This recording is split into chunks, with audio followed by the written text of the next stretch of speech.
Ausencia del fundamento. Friedrich Nietzsche. Podemos definir a la ausencia del fundamento como el rompimiento del paradigma en el que se cree que Dios es la base de todo, y que el mundo tiene significado porque Dios le ha sentido como fundamento del mundo. Se trata del Dios desde la Edad Media, del Dios cristiano, del Dios supremo, omnipresente y omnisciente. Nietzsche proclama que Dios está muerto, Dios sigue muerto y nosotros lo hemos matado. Pero, ¿por qué Nietzsche decía algo así con tanta seguridad? A lo largo del tiempo, el ser humano ha dirigido su vida con base a una dualidad, y asimismo se ha refugiado en Dios para no asumir su propio destino y o responsabilidad. El ser humano, a partir de la Ilustración, se dio cuenta que hay otras cosas además de la religión, teniendo así un panorama más abierto de su libre albedrío, y así logró separar su razonamiento de la religión.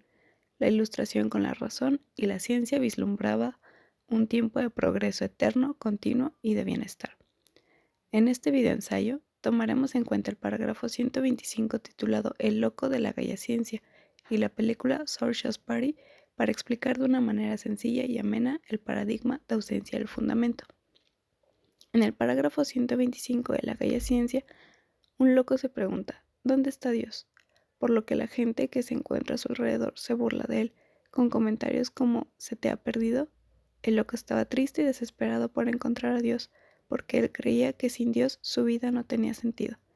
Nietzsche expresaba la idea de Dios está muerto debido a que las personas comenzaban a tener más confianza en la ciencia que en la religión a causa de los avances científicos de la época, y así, poco a poco, la idea de Dios va quedando cada vez más alejada de la explicación del mundo.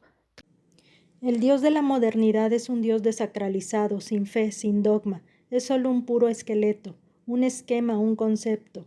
Con René Descartes en su tercera meditación se observa la soberbia de la razón, sin necesidad de la fe, en la que se recupera a Dios desde una demostración de su existencia a través de la razón.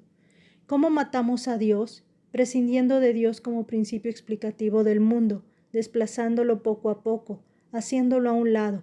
Ahora la razón comienza a ocupar su lugar. ¿Cuáles son las consecuencias de la muerte de Dios? La pérdida y renuncia absoluta de todo fundamento. Nietzsche señala que no son suficientes los ojos de la razón para contemplar el fondo del abismo, lo que llevará al hombre a la caída hacia el vacío, por lo que se encuentra caminando a ciegas con la ausencia del fundamento. El mundo no concibe el sentido actual, lo desconoce, le es ajeno e insondable, y solo ve caos y desorden.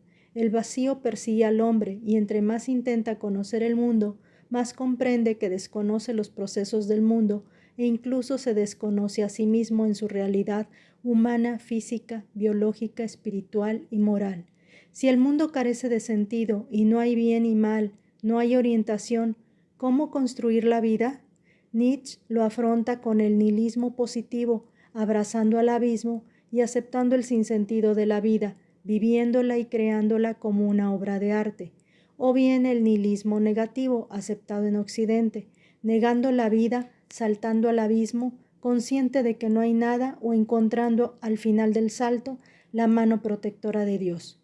Toda religión aboga por una vida después de la actual y hace despreciar y renunciar el goce de la primera, negándola y preparando con fe al hombre en la búsqueda de una nueva vida eterna, dándole el sentido de la vida en el más allá. Un ejemplo simple y actual es la película Sorcerer's Party, que se sitúa en un supermercado, en la que los productos son los creyentes y los clientes son los dioses. En el transcurso de la película, después de que algunos productos son seleccionados para ser llevados a la otra vida, al llegar a su destino se percatan de que en realidad no hay más allá y que solo son usados para comer y alimentar a los dioses. Al darse cuenta de esto, todos entran en una gran desesperación y angustia, por lo que intentan escapar y volver al supermercado para contarles a los demás. De cierta forma, ellos al verse sin la figura de los dioses entraron en caos y duda de todo fundamento. Al final de todo se van planteando dudas acerca de sus creencias, dándose cuenta de que todo ha sido inventado, entrando así en un libre albedrío sobre qué creer y qué hacer sin miedo a ser castigados. Lo irónico es que en ambos ejemplos hay una separación de las creencias dogmáticas. En las dos situaciones hay una duda y un cambio de opinión, ya sea reconsiderando buscar respuestas incógnitas en otro momento. quien ejemplifica a un profeta en su tiempo, o cambiar sus creencias y basarse conforme a su sentir, pues en ambos casos simplemente confiaban en lo que se les decía que tenían que creer. Aunque al final de todo no son lo mismo, apreciamos similitudes por la ausencia del fundamento, cada uno en su proporción, comprendiendo que la película es solo una sátira y El Loco es una obra filosófica donde se refleja el pensamiento de Nietzsche. En conclusión, consideramos que al final de todo, la ciencia, así como da respuestas, da más preguntas de las que se pueda resolver. La creencia de la ausencia de fundamento deja a la humanidad sin sentido de vida, incompleto e inconsciente sobre su diario vivir y actuar, ya que se cree en un Dios castigador o protector, o ciencia o dogma, pero en la convicción de vivir conscientemente, atendiendo al interior mental, espiritual que posee. Creer en la ciencia de cierta forma se vive con más dudas, tenemos muy pocas respuestas, y tener creencia en Dios de cierta manera calma esa incertidumbre, ya que Dios era la respuesta a todo.